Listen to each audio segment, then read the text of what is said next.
बंदो चरण सरोज गुरु मुद मंगल आगार। जय सेवत नर होत हैं भव सागर से पार। गुरु जी के सुमिरन मात्र से नाशत विघ्न अनंत। तासे सर्वारंभ में धावत हैं सब संत। तासे सर्वारंभ में धावत हैं सब संत। प्यारे सज्जन, संत सदगुरु के मार्गदर्शन में कोई जीव अगर निश्चिंत होकर के आगे बढ़ता चला जाए, उनकी आज्ञा मौज में चले, तो अवश्य ही एक न एक दिन अपने निज देश में पहुंच जाएगा। उस देश की माटी के आगे दुनिया के सभी भौतिक पदार्थों के अथाह सुख भी तुच्छ हैं। यहाँ दुख दर्द का कोई नाम नहीं है, दुश्मनों का कोई भय नहीं।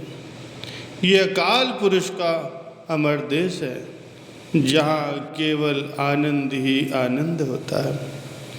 इस नित्य व दिव्य आनंद को प्राप्त करके जीवात्मा सदैव तृप्त रहती है। गुरुवाणी में वर्णन आया है, धड़ी बिहुड़ा पाट पटंबर भाही सेती जाले। धूड़ी विच लुंदहड़ी सोहंग नानक तय सह नाले।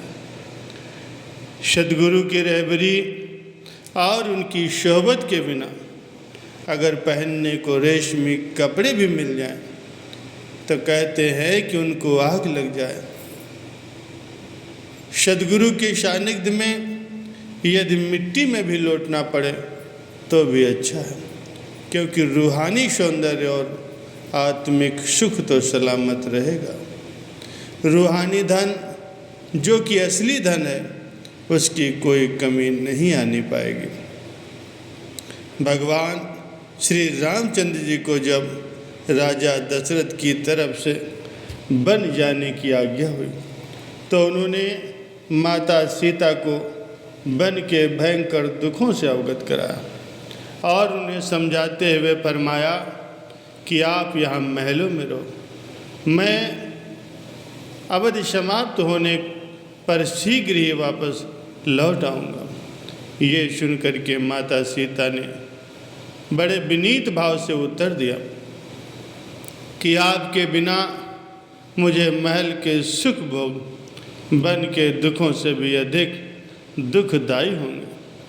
आपके साथ आपके चरणों में वन में रहना महलों से कहीं अधिक सुखदायी होगा। भाव ये कि जिन जिन को भी इस आत्म सुख की अनुभूति हुई है, उन्होंने दुनिया के मिथ्या सुखों को इस अमर सुख पर न्यौछावर कर दिया। याज्ञवल्क्य जी राज ऋषि थे, उन्हें बड़े बड़े राजा महाराजाओं के द्वारा अथाह स्वर्ण मुद्राएं और बहुमूल्य आभूषण भेंट स्वरूप प्राप्त हुए थे। वृद्धावस्था आने पर उन्होंने विचार किया कि अब वन में जाकर के एकांत में भजन करके अपने अंतिम समय को आनंद से गुजारूं। उनकी दो पत्नियां थीं, एक मैत्रेयी और दूसरी कात्यायनी। उन्होंने अपनी दोनों पत्नियों को बुलाया और बड़े प्रेम से कहा कि आप इस अपार धनराशि को बांट लें, क्योंकि मेरा विचार है कि अब वन में जा कर के भजन बंदगी करना है। मैत्रेयी ने विनती की, आप ये सारा धन कात्यायनी को सौंप दें और मुझे अपने साथ वन में ले चलें। ऋषि याज्ञवल्क्य जी ने कहा कि वन के दुख तुमको सहन नहीं हो सकेंगे, इसीलिए हमारा विचार है तुम यहीं महलों में रहो। मैत्रेयी ने कहा, मामूली समझ वाला इंसान भी सुख को छोड़कर दुख की ओर मुख नहीं करता। फिर आप तो विद्वानों के भी शिरोमणि हैं। अगर आप इतनी धन संपदा का त्याग करके वन में जा रहे हैं तो अवश्य ही किसी ऐसे सुख की प्राप्ति के लिए जा रहे होंगे जो इतनी धन संपदा से भी प्राप्त नहीं हो सकता। इसलिए मुझे भी उस आनंद की ही चाहना है जिसके लिए आप राजा महाराजाओं से मिलने वाले मान सम्मान और धन की परवाह किए बिना वन की ओर प्रस्थान कर रहे हैं। ऋषि याज्ञवल्क्य जी मैत्रेयी को अधिकारी जानकर अपने साथ वन में ले गए। वन में ऋषि जी की पावन संगत में उसने वो आत्म सुख पाया जो शाश्वत और अविनाशी था, जिसका कभी भी नाश नहीं हो सकता था। कात्यायनी को धन तो मिला, लेकिन उसके दुखदायी परिणाम से वो बच न सके। शुक्तावली में फरमाया गया है कि सांसारिक धन तीनों कालों में ही दुखदायी होता है। सर्वप्रथम तो धन को अर्जित करने में ही दुख सहना पड़ता है, फिर उसकी रक्षा करने की कठिनाई, और जब खर्च होकर के वो नष्ट हो जाता है तब भी अपार दुख का कारण बनता है। कात्यायनी की भी यही दशा हुई। अंततः ऋषि पराशर जी से ज्ञान प्राप्त कर उसने सच्चा सुख प्राप्त किया। जिन भाग्यशाली गुरुमुखों को पूर्ण संत महापुरुषों की सोहबत मिल गई है, उनकी रहबरी मिल गई है, वे जगत को झूठ समझकर उसे दिल में स्थान नहीं देते। एक सेवक को किसी दुष्ट आदमी ने बिना किसी वजह के खूब परेशान किया। बात जब जज के कानों तक पहुंची तो उसने फैसला दिया कि ये सेवक स्वयं अपने विचार से जो सज़ा निश्चित करेगा उस दुष्ट को वही सज़ा सुना दी जाएगी। उसने बिना किसी कारण के सेवक को सताया है, इसलिए उसे इसका परिणाम भी भुगतना पड़ेगा।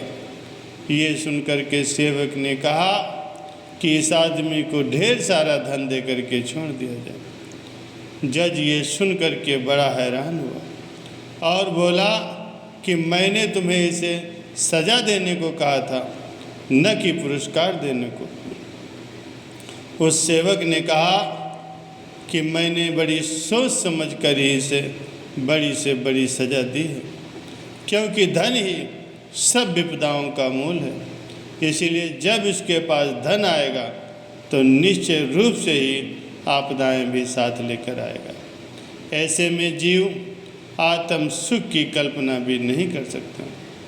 फिर ये धन पुरस्कार कैसे हुआ? ये है उसकी दुनिया के न्यारे फैसले। जो सद्गुरु का सच्चा नाम का धन एकत्र करते हैं वे सदैव आत्म सुख से सराबोर रहते हैं। दुनिया के झूठे धन की वो तनिक भी परवाह नहीं करते। एक बार एक सेवक गर्मी के दिनों में छत पर सोया हुआ था। रात को चोर उसके घर का सारा धन माल चुरा करके ले गए। प्रातः जब वो अपनी छत से नीचे उतरा तो सब कुछ चोरी हुआ देखकर जोर जोर से हंसने लगा। उसे हंसता हुआ देखकर लोगों ने बड़ा हैरान होकर के उसके हंसने का कारण पूछा। तब वो कहने लगा, सब कुछ चोरी हो जाने पर भी मैं लाभ में हूँ, क्योंकि जब मैं इस दुनिया में आया था तब मैं निर्वस्त्र था, लेकिन अब मैंने शरीर पर ये वस्त्र धारण कर रखे हैं, इसीलिए अब भी मैं लाभ में ही हूँ।